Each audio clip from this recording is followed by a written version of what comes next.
Donc, je disais bonjour à tous. On va commencer par la prière, une prière silencieuse.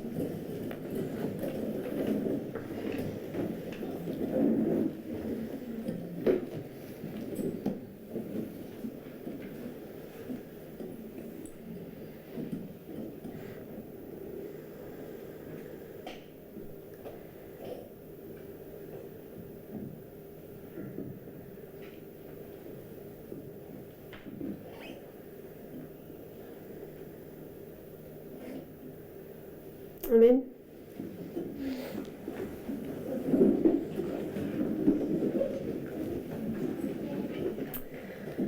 Donc on va continuer sur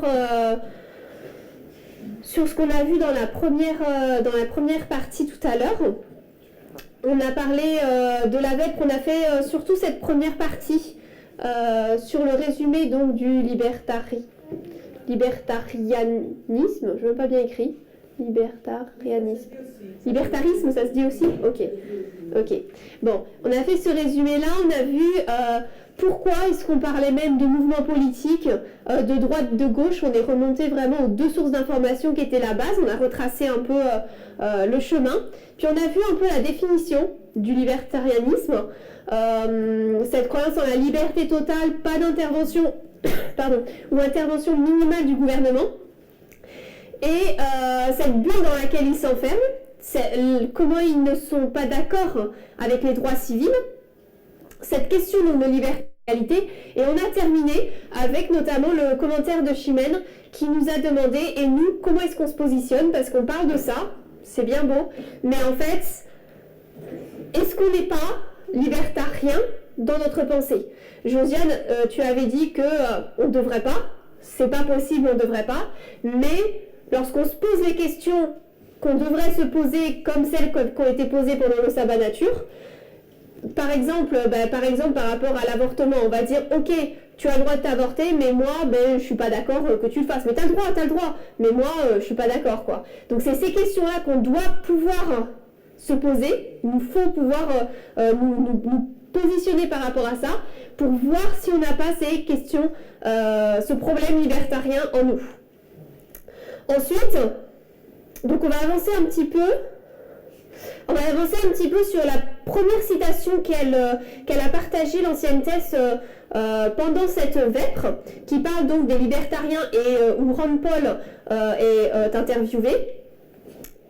Et donc, elle va nous parler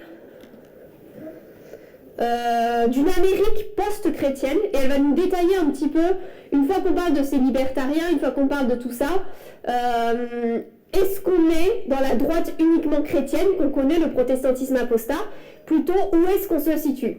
Donc là, c'est une citation donc de la vêpre numéro 7, si quelqu'un veut bien lire. Viviane? Chimène?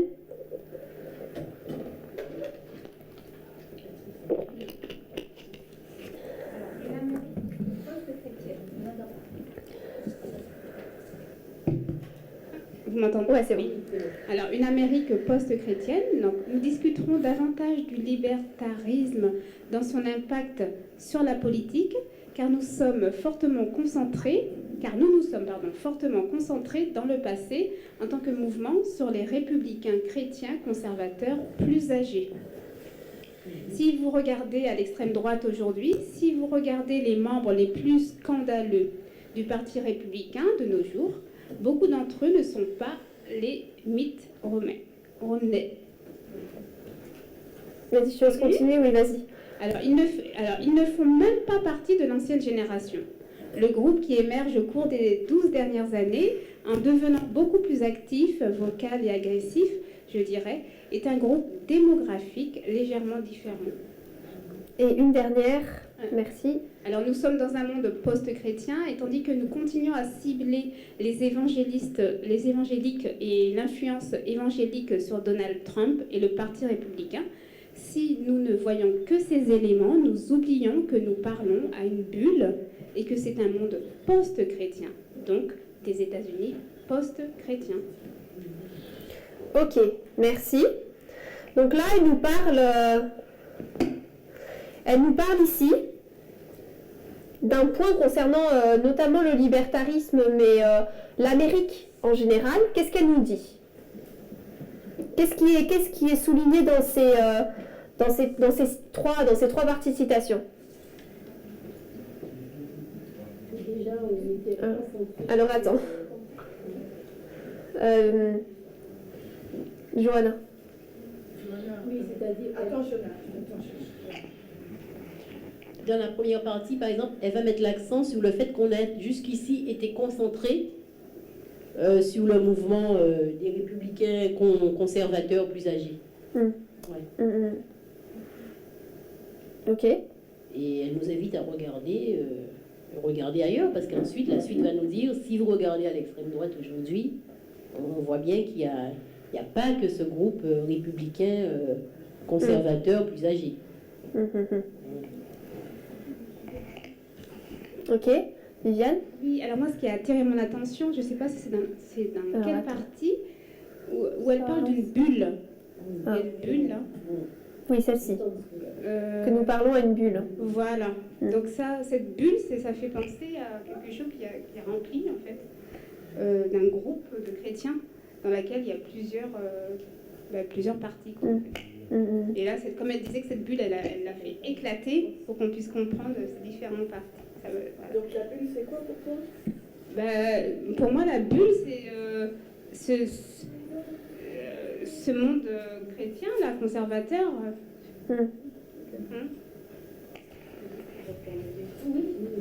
Quelqu'un d'autre? Non, c'était bon? C'est quoi ta question? La question, c'était juste qu'est-ce que vous pensiez de la citation? C'est juste pour reformuler un petit peu et revoir la citation. Alors moi, ce que je comprends, c'est qu'elle dit aussi au départ, donc quand tu nous as ramené au cri de minuit, en première partie, en 2018, à partir de 2018, on s'est concentré sur ces chrétiens conservateurs, donc cette droite chrétienne. Et on pensait justement que cette droite chrétienne, elle représentait tout le parti républicain. Mais là, elle nous dit justement de ne pas oublier, elle introduit un autre élément. On ne doit pas rester que dans notre bulle chrétienne, mais de voir plus loin, parce que les États-Unis, maintenant, ils ne sont pas à prédominance protestante. Là, elle dit que les États-Unis sont post-chrétiens. Donc là, elle introduit une information importante qu'il faut que nous, on prenne en compte. Tout à fait. Est-ce que quelqu'un voulait rajouter quelque chose?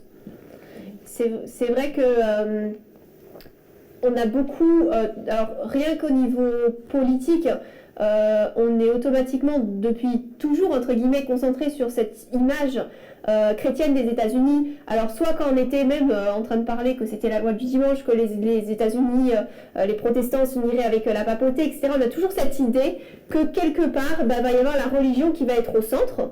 Et lorsqu'on regarde même notre ligne, quand on parlait justement de cette bulle, depuis le début, donc là, on parle aux adventistes, des adventistes, et à travers toute la ligne, même en 2016, lorsqu'on voit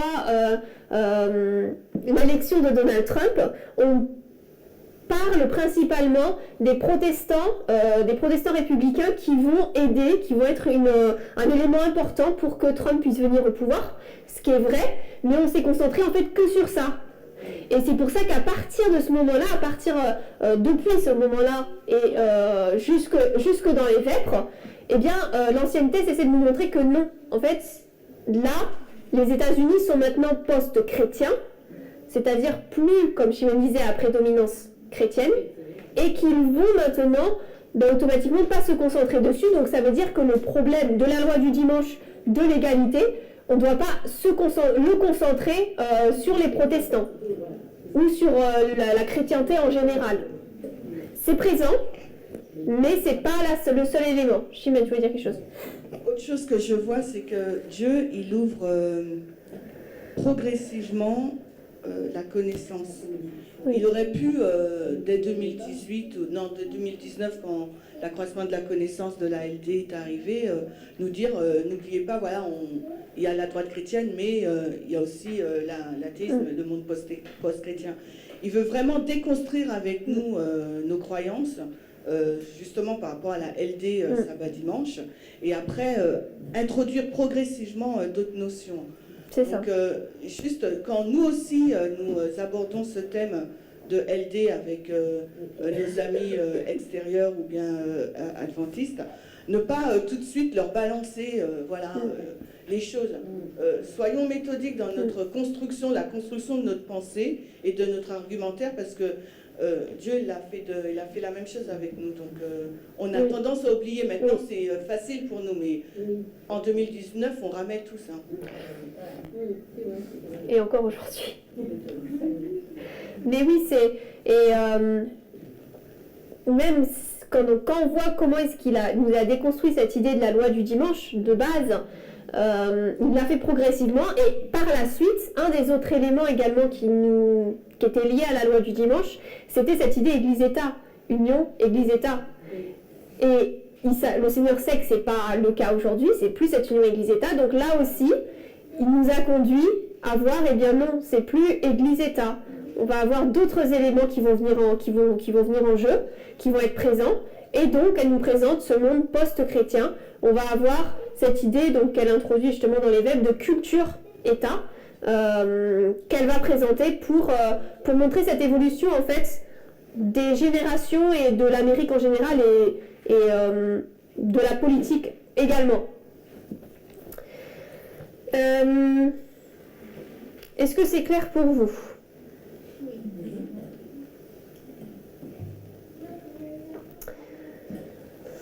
Alors,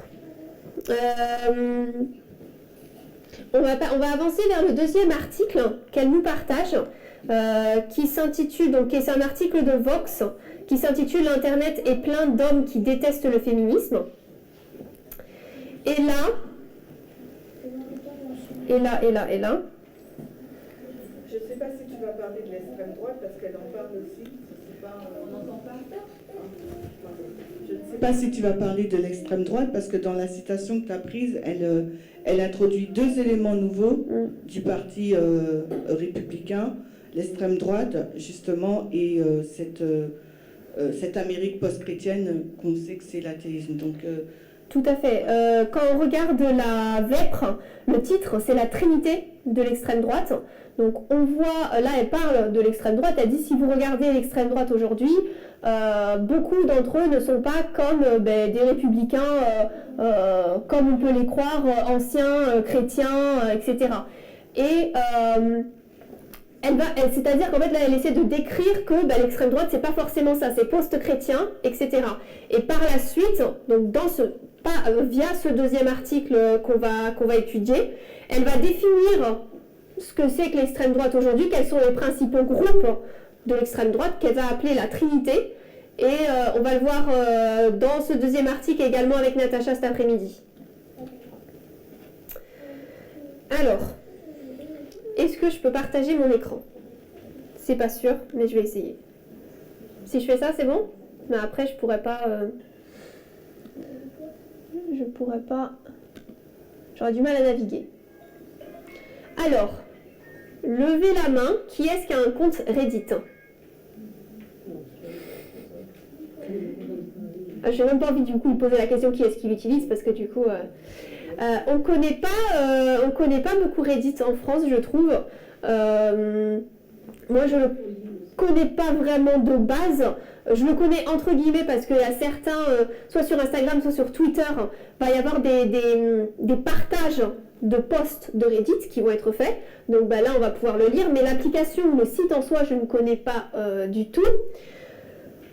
Donc on va un peu parler de Reddit, parce que on va voir pourquoi d'ailleurs, parce que c'est lié justement à cette lutte contre le féminisme, et que c'est lié en fait à cette extrême droite.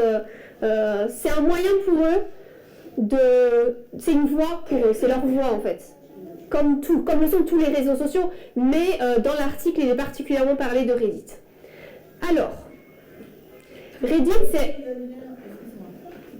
Le lien que tu fais entre Reddit et... Alors, on va le faire tout à l'heure, mais dans la vêpre, l'ancienne thèse partage deux liens. Enfin, deux liens sont partagés avant et elle en discute dans la vêpre.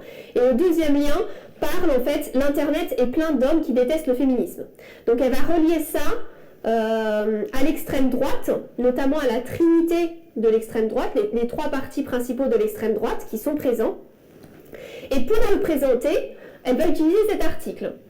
Sauf que là, il est dit l'Internet est plein d'hommes. Oui, mais l'Internet, c'est quoi exactement? Parce que il y a Wikipédia, etc.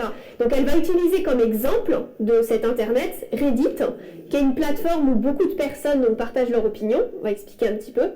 Et justement, beaucoup, on va voir justement avec les droits des hommes, l'autorité des droits des hommes, partagent dans des communautés leurs avis. Donc c'est ça un petit peu le lien. Pourquoi est-ce qu'on va voir Reddit? C'est bon?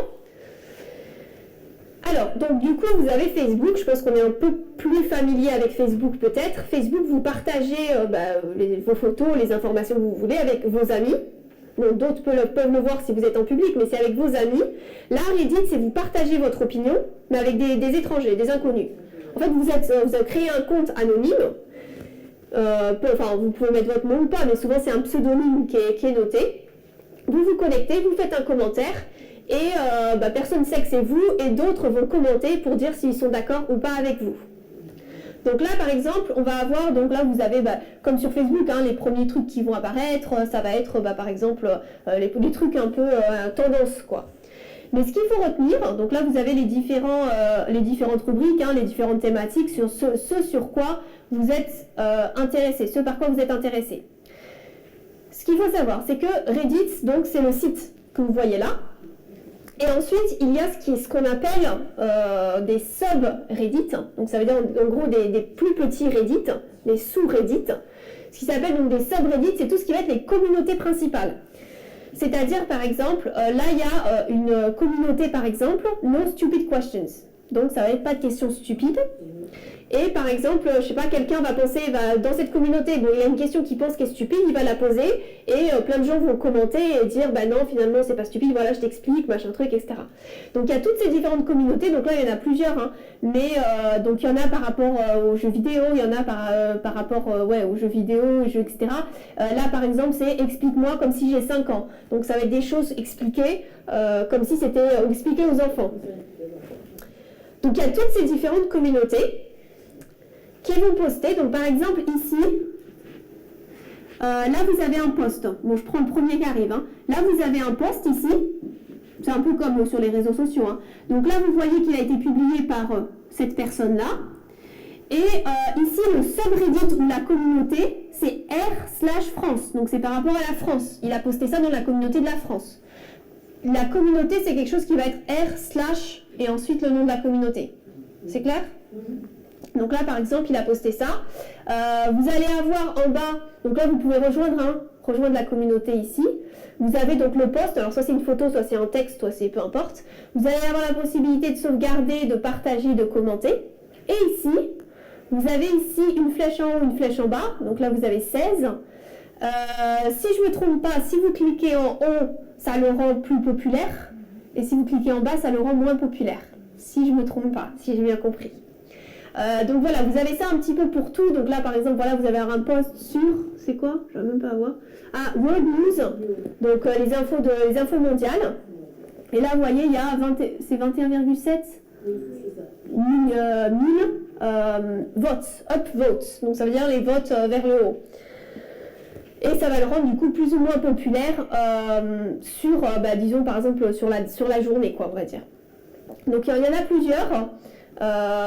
Et donc là vous voyez cela, mais après vous pouvez aller directement dans la communauté France et voir en fait toutes les dernières publications. Est-ce que c'est à peu près clair pour Reddit? Ou est-ce que vous avez des questions?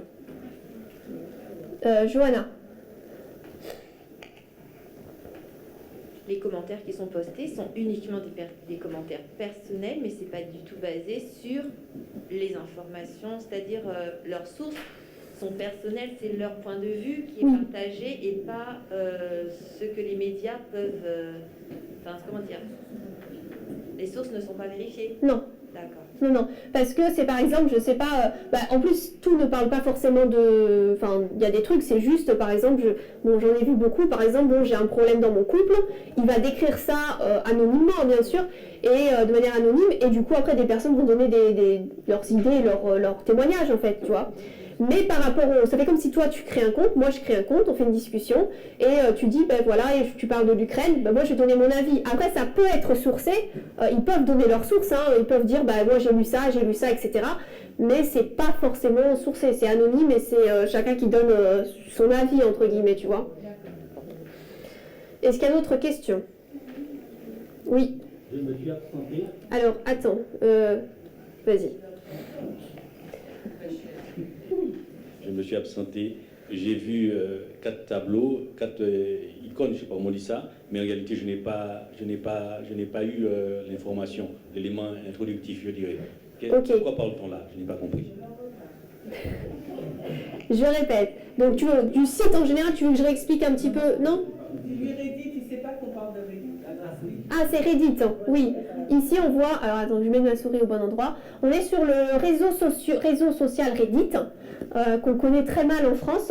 Et donc là, par exemple, ce que tu vois, les quatre trucs en jour, c'est en haut, c'est les tendances, en fait. Ce que tu vas voir comme sur Facebook, tu vas voir les premiers trucs, les trucs les plus... ou sur Instagram, tu vas voir soit ce qui est adapté pour toi, mais là, comme moi, j'ai pas de compte, ça me met les trucs les plus tendances en France. Parce qu'il a vu que je m'étais connectée depuis la France. Donc, et après on va voir, donc il y a plusieurs communautés. Par exemple là sur les 4 qui sont en haut, la première communauté on voit c'est r/Formula 1, donc c'est la communauté de Formula 1. Ensuite il y a r/Movies, donc sur les films. Ensuite NBA et ensuite politique. Donc dès qu'il y a r/, c'est une communauté de Reddit. Donc Reddit est une communauté, mais il y a des sous-communautés qui s'appellent en anglais subreddit. C'est bon pour toi? Oui. Parfait. Qui est-ce qui... Viviane. Ok, ça marche, parfait. Donc voilà. Il y a quelqu'un... Non, c'était bon? Ok. Donc voilà pour Reddit un petit peu. Pour expliquer un petit peu qu'est-ce que c'est Reddit. C'est vrai qu'on l'utilise pas beaucoup... on l'utilise pas beaucoup en France. Mais pourtant, il est énormément utilisé. Et dans l'article qu'on va pouvoir lire, il nous est parlé donc de Reddit. Il nous est dit, voilà, Reddit, il nous est parlé de Reddit et de l'impact qu'il va avoir. Notamment, on va parler d'un homme dans cet article, de Max. De Max qui va expliquer un petit peu qu'est-ce que c'est d'être antiféministe. En gros, pour résumer, je vais donner les termes exacts après, mais il va nous expliquer ce que c'est que d'être antiféministe, et il va notamment expliquer quelle va être la réaction des gens, comment est-ce qu'ils vont agir sur les réseaux sociaux. Donc, on pourrait dire, nous on ne connaît pas Reddit, donc ça on a l'impression qu'on parle, je sais pas, d'un site pas connu, ou d'un site qui est un peu... d'un site en fait qui n'a pas tant d'importance que ça, sauf qu'on va voir... on va voir quelques statistiques. Ouais, on va voir quelques statistiques un petit peu de Reddit. Pour nous donner une idée un petit peu, parce qu'on ne connaît pas trop Reddit. Alors, Reddit, donc, j'ai fait un petit récapitulatif. C'est 430 millions d'utilisateurs par mois, chaque mois. C'est le 19e site le plus visité au monde et le 7e aux États-Unis. Alors, je vais vous donner la liste des sites les plus visités aux États-Unis. Parce que le Reddit, donc, c'est le 7e. Donc, on a Google, YouTube, Facebook, Amazon, Yahoo, Wikipédia, Reddit, et le 8e, c'est un site pornographique. Très connu. Donc, en fait, c'est pour vous montrer que c'est dans les 10 premiers sites les plus visités aux États-Unis, on a Google, YouTube, Wikipédia et Reddit. Donc c'est quand même pour vous dire que c'est quand même un site qui est très très très utilisé. Et l'ancienne thèse donne également non, pas l'ancienne thèse, c'est Rachel, c'est ça, Rachel qui présente Reddit, nous donne un chiffre, mais que j'ai regardé sur Internet, bon, j'ai que mai 2022, mais il y a 3,4 millions de communautés. Les subreddits, vous savez, c'est les communautés r/France ou politique, etc. Donc il y en a 3,4 millions de communautés. Donc surtout sur la politique, sur les jeux, sur la famille, sur tout. Donc ça en fait quand même beaucoup. Ensuite, que je retourne dessus, 36% des utilisateurs ont entre 18 et 29 ans. Par mois, hein. Donc c'est-à-dire que ça fait 154 800 000 par mois. Donc il y a quand même une grande majorité de jeunes. C'est pas que des jeunes, mais il y en a une grande majorité. Il y en a beaucoup aussi après qui sont dans la trente-quarantaine, il y en a aussi une bonne quantité. 63,2% s'identifient comme des hommes. Donc 271 700 060 par mois. Parce que souvenez-vous, on a dit que c'était 430 millions d'utilisateurs par mois. Donc là, les 63% de ce nombre sont des hommes. Et les pays les plus utilisateurs, donc, ce sont les États-Unis et l'Australie, dans les deux premiers. Donc c'est intéressant de voir ça, parce que, pour plusieurs raisons. Parce que sur Reddit, donc on va parler de Reddit, on va parler des commentaires que certaines personnes vont faire, certaines personnes antiféministes, on le sait déjà, les commentaires qu'elles vont faire. Sauf que si on ne connaît pas Reddit et si on ne sait pas que c'est une plateforme aussi grande que ça, on peut se dire que c'est pas vraiment une plateforme qu'on peut vraiment analyser correctement et avoir de bons résultats sur l'état d'esprit des Américains.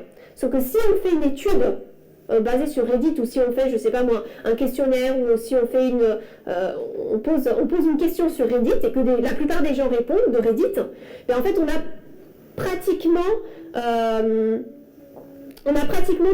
toute la mentalité des États-Unis, si je peux dire ça comme ça. Vous voyez ce que je veux dire? Parce que ça représente une très grande majorité d'Américains qui sont présents sur le forum.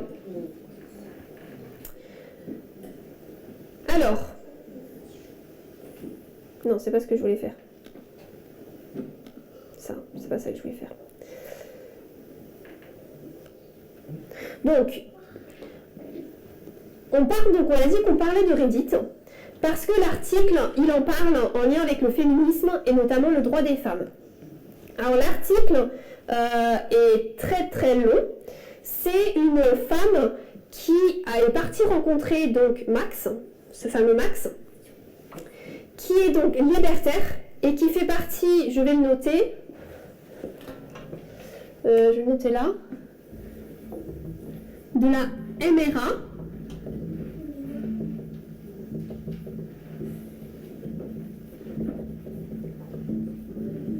qui est donc l'autorité des droits des hommes. Alors cette branche ici des autorités des droits de l'homme défendent et disent que leurs droits sont détruits, sont menacés par la femme et par la gauche. Et donc Max ici va être interviewé donc par cette journaliste qui va venir avec lui et qui souhaite le rencontrer en personne parce qu'elle se dit peut-être que les stéréotypes qu'on voit sur internet etc ne sont pas vrais, donc il le rencontre en personne et elle va discuter dans un bar, ils vont discuter etc. Max va commencer à faire plusieurs commentaires soit sur les serveuses disant que de toute façon elle est habillée comme ça parce que elle veut me séduire. Il va commencer à faire plusieurs commentaires comme ça. Et elle va pouvoir dire, ok, ouais, ce que je vois sur Internet, ce qui est dit sur Internet, c'est bien la même chose que ce que je vois dans la vraie vie, en fait.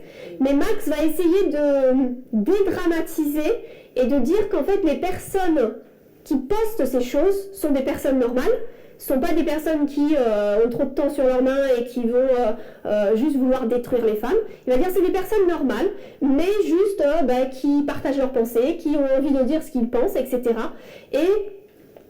Et qui, bon, en tout cas pour les personnes dans cette branche, en tout cas, de l'autorité des droits des hommes, ou en tout cas sur tout ce qui va être antiféminisme. Et donc sur Reddit, ou en tout cas sur les Reddit, sur les communautés de Reddit où on parle des femmes, où on les attaque, les femmes, donc on a vu, vu que les hommes c'est 62%, les femmes sont moins de 37% des utilisateurs, vont très souvent être harcelées ou même expulsées carrément des communautés. Donc si jamais vous ne respectez pas la règle de la communauté, vous pouvez être expulsé. Et c'est souvent le cas de femmes qui essaient de se défendre.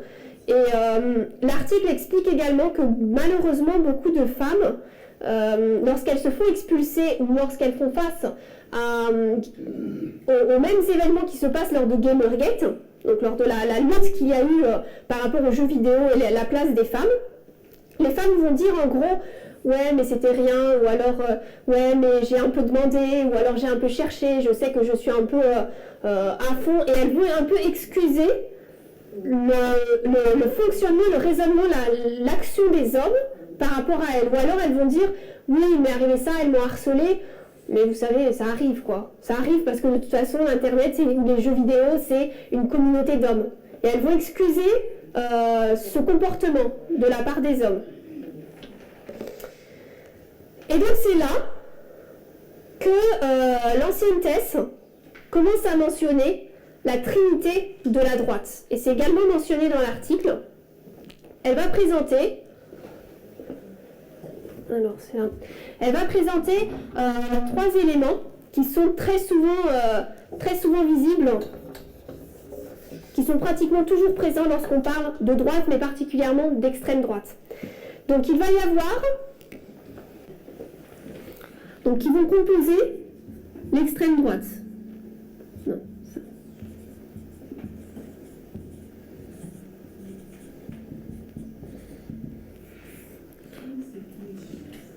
De quoi? Je sais même plus ce que j'ai dit. Ils vont composer l'extrême droite. Eh ben les groupes dont on parle. Reddit. Non. Non, les 3 groupes que je vais noter sont l'extrême droite. C'est eux qui vont composer principalement l'extrême droite. Qui est l'extrême droite? Donc tu les as pas encore cités. Je les ai pas encore cités, non. Ces 3 groupes représentent l'extrême droite. Ok, ça marche. Alors, soit si vous avez lu la vêpre, est-ce que vous savez, ou alors est-ce que vous voulez deviner sinon? Quelles sont les 3 parties qui composent l'extrême droite? Les 3 éléments. Alors, l'athéisme.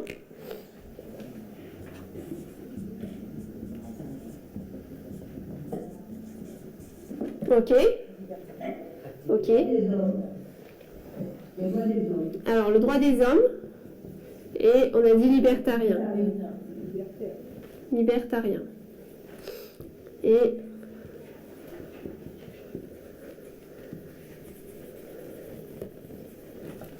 ok.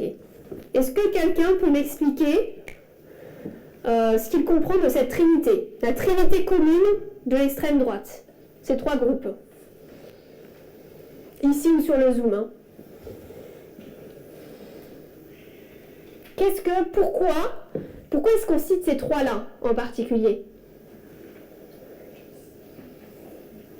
Est-ce que vous savez? Alors, Johanna, attends. C'est vrai que Vas-y. depuis qu'on vient de citer les 3, la question effectivement aussi que je me pose, pourquoi ils sont ensemble ces 3-là? Ouais. Il y a forcément un lien commun. Mm-hmm.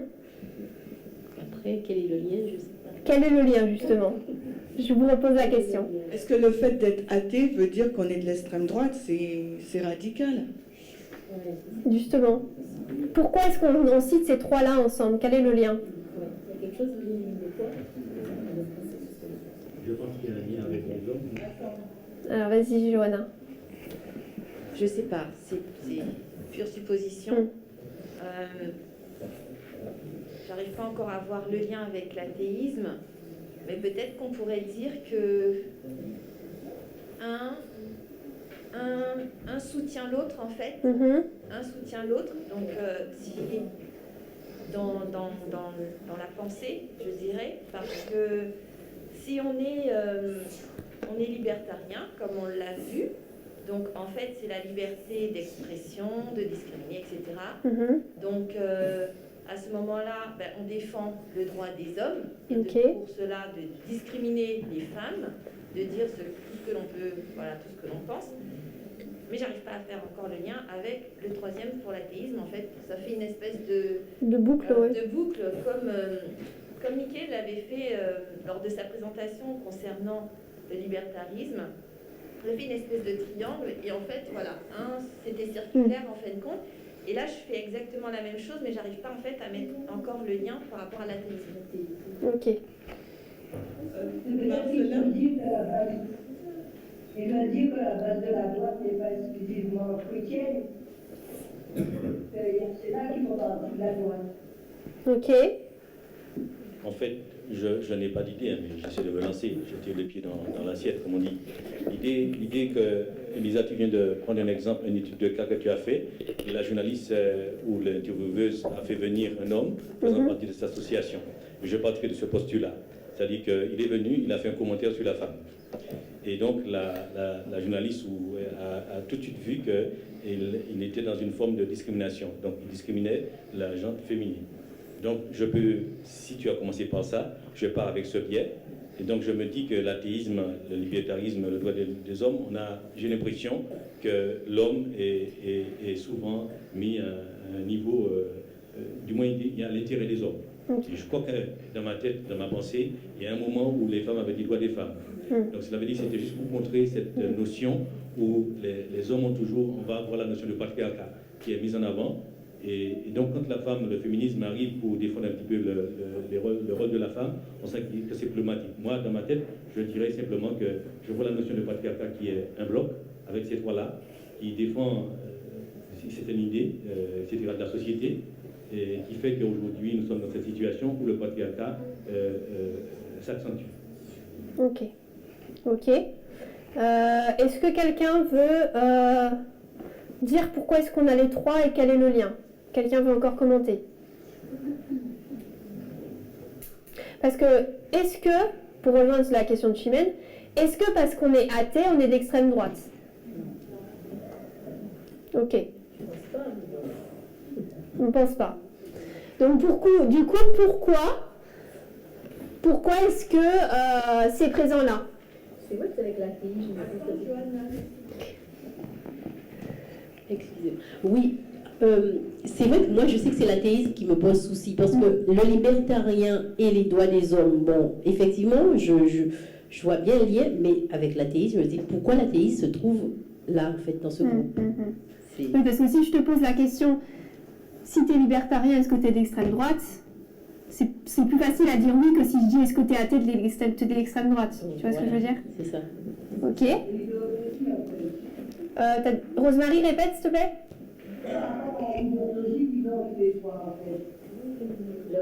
Ah, leur idéologie. Ok. Johanna. Là-bas. Alors peut-être que ça va pas être du tout ça, mais je me lance quand même. Alors tout à l'heure, Natacha, elle avait dit qu'elle avait fait un lien entre le libertarisme et la théorie de l'évolution, en fin de compte. Et donc, dans la théorie de l'évolution, non, je sais pas. Non.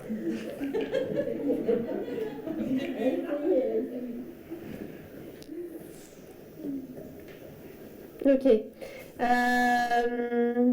Quelqu'un d'autre ou pas? David. David qui? Là-bas, tout au bout.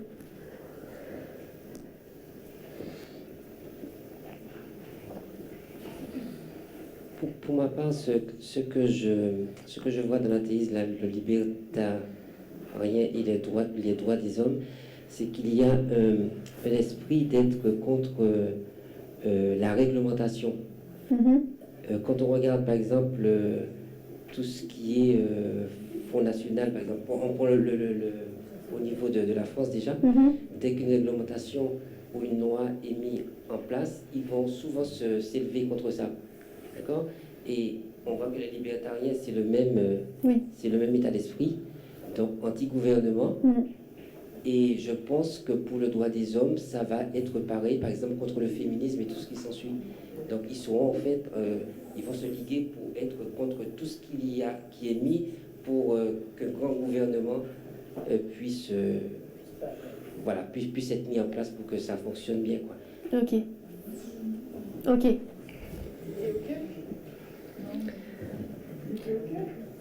Mais, c'est-à-dire que je comprends ce que tu veux dire, mais après,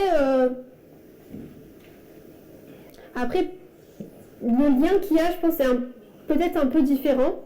Je sais pas si tu veux, Chimène, rebondir là-dessus, mais c'est-à-dire que lorsqu'on voit cette trinité, il y a vraiment beaucoup de... C'est vraiment très très complexe, plus complexe. Il peut y avoir éventuellement cet élément, mais c'est vraiment beaucoup plus complexe. C'est-à-dire que lorsqu'on voit cette trinité dans l'article, c'est mentionné que c'est en fait ces trois éléments, c'est des expressions distinctes de la même vision du monde. C'est comme ça que c'est nommé en fait. Des expressions distinctes de la même vision du monde. Alors bien sûr, si on est athée, ça ne veut pas dire qu'on est d'extrême droite, mais là ce qu'elle veut nous dire, c'est qu'en fait cette trinité, c'est-à-dire cette combinaison des trois, est très souvent présente dans l'extrême droite. Donc on voit souvent des libertariens qui vont être contre le droit des femmes et souvent qui vont être athées. Donc on voit par exemple, notamment parce que l'Amérique est post-chrétienne, donc on voit beaucoup plus cet athéisme. Et dans l'article, c'est intéressant parce que cette personne, Max, décrit la religion et le féminisme comme ayant la même base. Pour lui, la religion et le féminisme, même si ce n'est pas la même chose, pour lui, ils ont la même base et le même noyau. Pourquoi? Parce qu'il voit les deux comme étant une théorie de conspiration. Pour lui, la religion, c'est une théorie de conspiration, et le féminisme aussi. Alors on va dire... vas-y.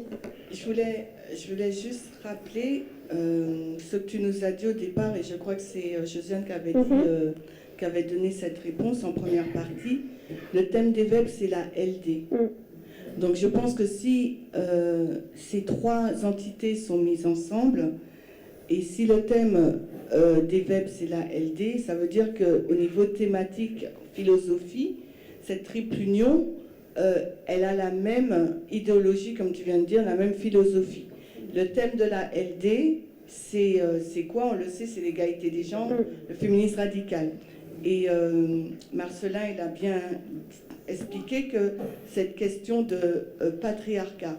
Donc, ce qui unit, un des éléments qu'on pourrait dire, qui unirait ces trois parties, c'est par rapport déjà à notre base. Pourquoi on les étudie? C'est parce qu'on veut comprendre la LD. Tout à fait. Donc, le thème de la LD, c'est le féminisme radical. Donc déjà, on sait que ça les unit. Et ce que la pensée de Johanna, et malheureusement, elle n'a pas osé aller au-delà, en lien avec la pensée de Natacha, l'évolution, le concept d'évolutionniste, c'est vraiment cette femme qui est inférieure à l'homme. Donc on voit encore cet aspect patriarcal. C'est tout. Okay. Après, je te laisse poursuivre. Ok.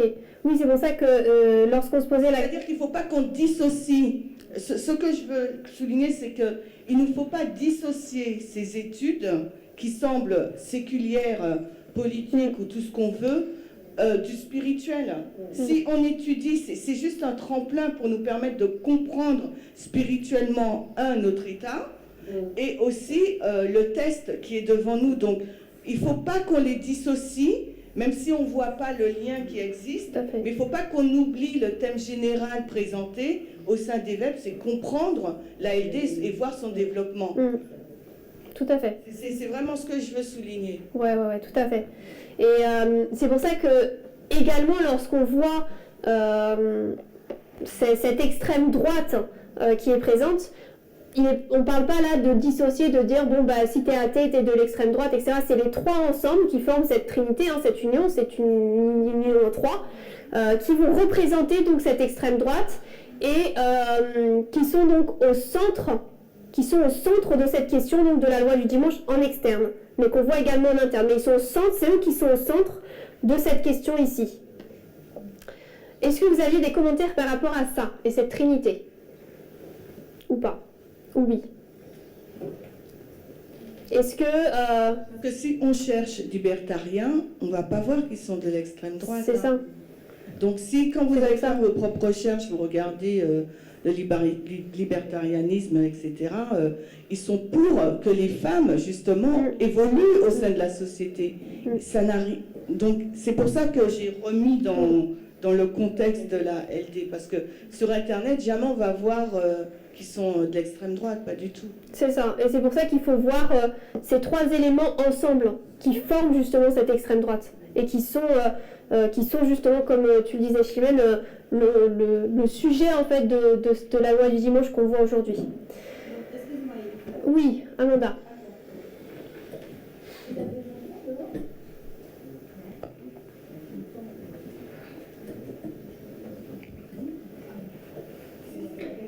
Si. Donc, pour comprendre, les 3 points ont la même vision. Oui. D'accord. C'est ça. Et quand ils sont... C'est ça, et quand ils sont... C'est ce que disait quand tu vois les athées, l'évolution, c'est cette idée de l'homme supérieur à la femme. Après, tu vas le voir ici, tu vois. Et là, plus subtilement, parce qu'ils ne vont pas le dire, mais au fond, c'est le même problème, en fait, qui est présent, tu vois. Et c'est tous ensemble, comme ils ont la même vision, qui forment en fait cette extrême droite. Ok. Je voulais juste qu'on voit justement ce que Max disait sur comment est-ce qu'il voyait la discrimination. Comment est-ce qu'il voyait la religion et le féminisme comme étant des théories du complot. Alors, où est-ce que j'en étais pour partager ça ?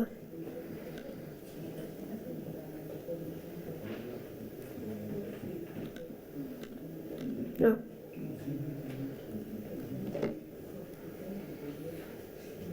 Donc ça c'est, on peut le voir dans l'article, mais je l'ai tiré je l'ai pris de la Vêpres là, mais en fait il dit la même chose.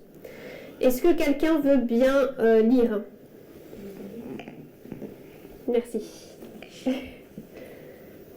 Max, la Trinité hérédite, il voit aussi la discrimination contre les femmes comme une sorte de théorie du complot, l'écart salarial, quelle différence de salaire, la discrimination, quelle discrimination, les femmes ont le pouvoir, les femmes sont des personnes qui prodiguent des soins et cet état de choses implique un certain type de pouvoir. Donc en fait là, par rapport à cette théorie du complot, donc la théorie du complot, hein, c'est voilà, on sait tout ce que c'est, il va dire en fait, elles sont en train de se battre, les féministes, pour un salaire égal. Mais en fait, il n'y a pas de différence de salaire. Il est en train de dire, mais en fait, il n'y a pas de différence de salaire. Et il va dire, les femmes sont discriminées, mais où est-ce qu'elles sont discriminées ? Parce qu'elles ont le pouvoir, elles ont des rôles de soignantes, elles ont des rôles de nourrices, etc. Et ça, c'est un pouvoir. Hein.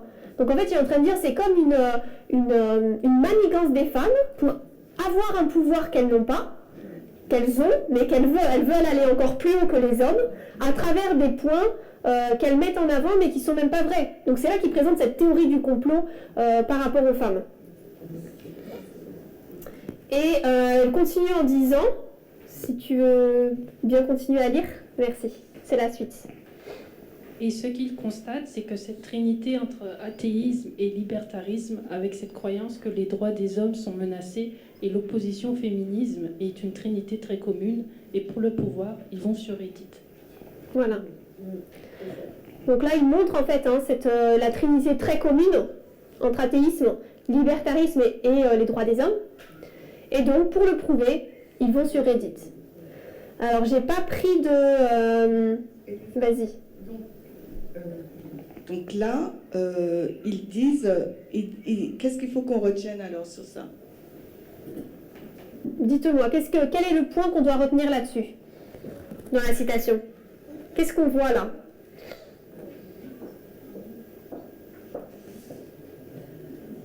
En fait, c'est le fait.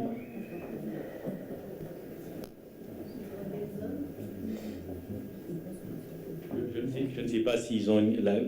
En fait, je vois l'opposition au féminisme. Je me dis simplement qu'ils voient le féminisme comme socle qui défend, on va dire, le féminisme. Donc, ils voient ça comme peut-être une menace, on va dire. On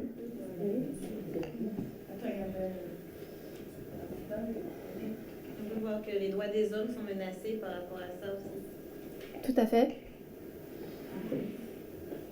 Leur plateforme d'information sur laquelle ils vont échanger, c'est Reddit. Donc du coup, Reddit devient le point central entre cette trinité et qui leur permet d'échanger leurs pensées communes. Alors, j'ai encore une question par rapport à ça. Quand on parle de droits des hommes, on dit quoi? Parce que moi, je dis ça, je me dis cette croyance que les droits des hommes sont menacés. Alors, est-ce qu'on a cherché, qu'on a étudié la VEP, je ne pose pas particulièrement à toi, mais est-ce qu'on a cherché, c'est quoi ces droits des hommes pour lesquels ils se sentent menacés, qu'ils revendiquent? Puisqu'on parle de droits, moi, j'ai pas vu, je connais la Déclaration universelle des droits des hommes, je connais la déclaration du citoyen, mais la déclaration des droits des hommes, moi je ne connais pas. Donc, est-ce que c'est pas une déclaration. Hein. Non, mais je sais bien. Donc, là, ils sont en train de déclarer, affirmer que les hommes ont des droits, d'accord? Et hommes avec un petit H, ils ont des droits. Est-ce qu'on a cherché à savoir c'est quoi ces droits des hommes auxquels ils revendiquent et qui sont menacés, puisque moi je connais que la Déclaration universelle des droits des êtres humains. Avec un grand H. L'égalité. Alors qui parle? Parce que j'ai l'impression qu'on parle comme si... Voilà, donc Sonia, vas-y, GCM, vas-y. Je pense qu'ils ont peur de l'égalité des femmes, parce que les femmes cherchent à être égaux aux hommes, donc ils ont peur de cette égalité, c'est ça. Alors, je réitère ma question. Est-ce qu'on peut me citer un ou des éléments? Je n'ai pas la réponse, hein, je pas la réponse. C'est quoi? Est-ce qu'on peut me citer un exemple, ou me donner un exemple de la revendication des droits des hommes? Sinon, on en reparlera une autre fois, alors, si personne ne sait. Ah, Natacha, super. Bon, alors, tout oui avec Natacha. Merci, parce que je pense que c'est un point fondamental à comprendre dans cette histoire anti-féminisme et d'athéisme et de liberté. Tout à fait. Je ne suis pas rentrée après moi dans les droits des hommes. Qu'est-ce qu'ils revendiquent en particulier? Bon, on sait tous que de toute façon ils sont contre les femmes et que, on sait à peu près, on comprend qu'est-ce qu'ils veulent dire, mais de là à savoir exactement, je ne suis pas rentrée dedans. Voilà, leurs revendications, je ne suis pas rentrée dedans en profondeur. Mais comme ce que tu disais, Natacha, tout à l'heure, c'est là que Reddit devient important. J'en ai parlé au début, et c'est là que Reddit devient important parce que c'est là qu'anonymement, ils vont donner une voix et s'exprimer sur leurs croyances liées à ces trois-là. Et ces trois-là sont cités dans l'article. C'est pas Tess qui nous donne ces termes. Les trois-là sont cités dans l'article. Et ils vont utiliser ça comme plateforme en fait pour pouvoir exprimer ce qu'ils sont en train de dire. Donc Reddit, ça devient une représentation en fait fidèle de l'état d'esprit des Américains, notamment par rapport à cette question mais par rapport aux autres.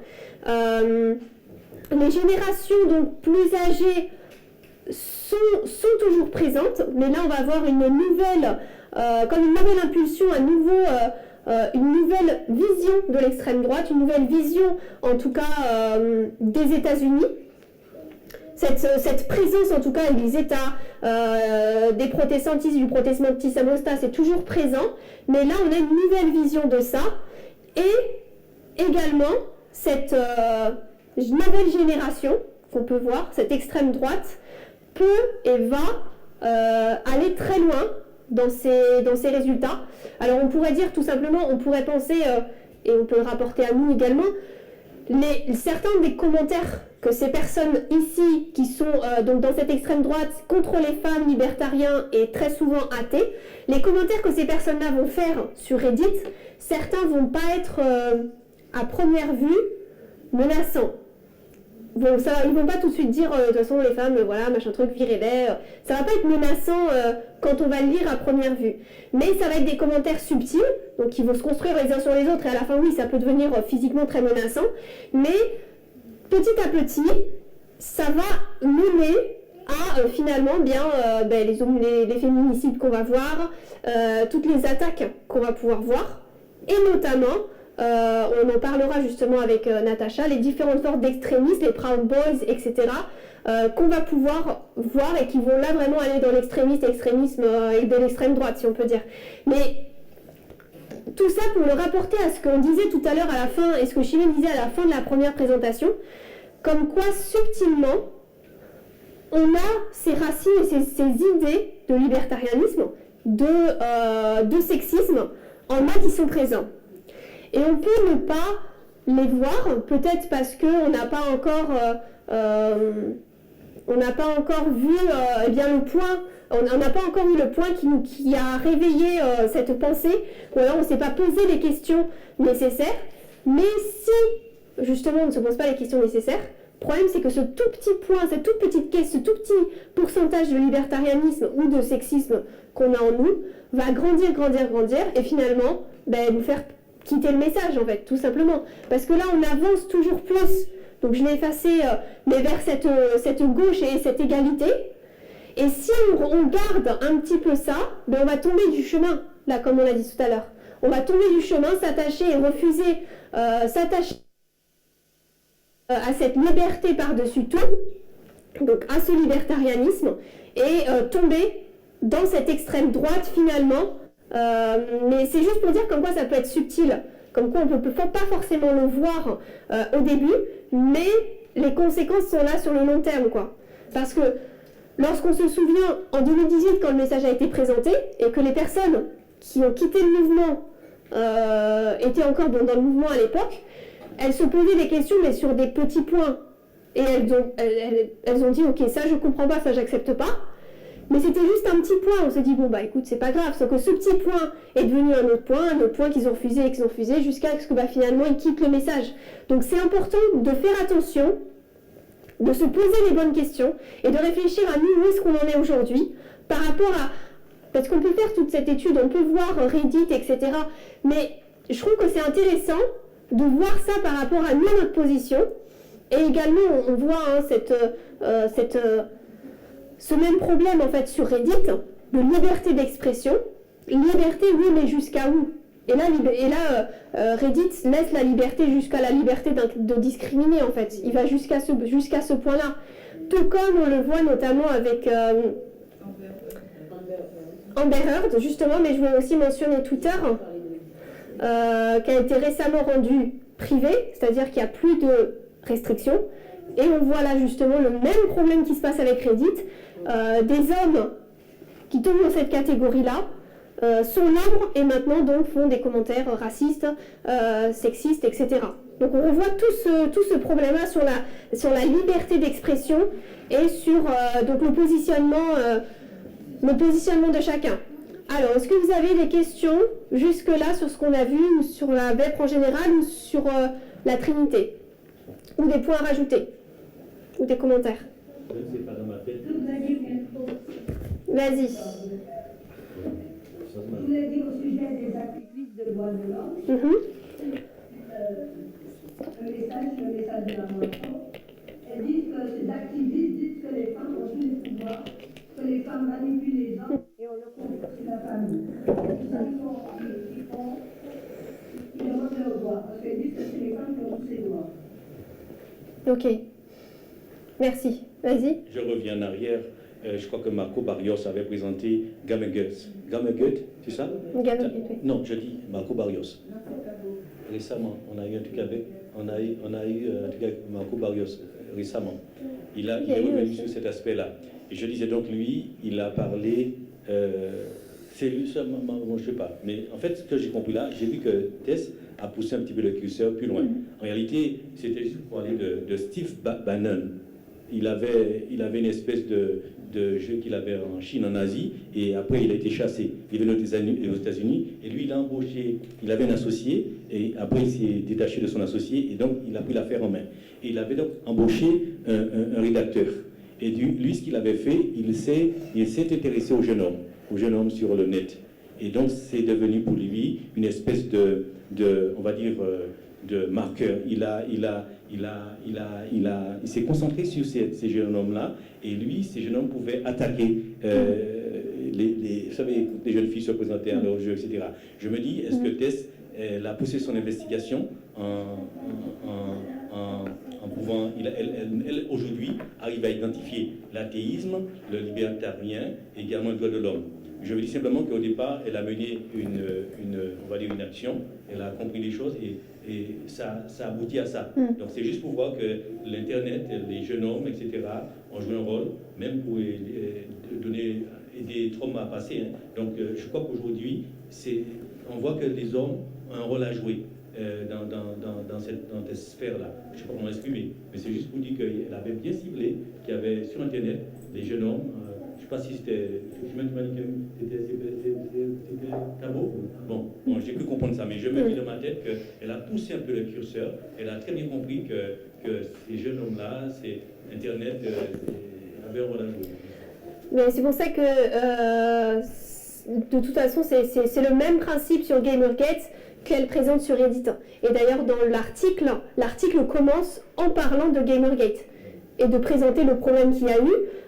Donc Max, dont on parle, donc est interviewé, n'était pas hyper présent pour Gamergate, mais il explique qu'en fait, c'est le même principe qui existe sur Reddit aujourd'hui et sur tout qu'on voit également sur Twitter, par exemple. Donc oui, c'est la même lutte en fait, et là elle le développe quoi. Ok. J'ai plus le temps, ok. Ok, s'il n'y a plus de commentaires, on va terminer par la prière alors.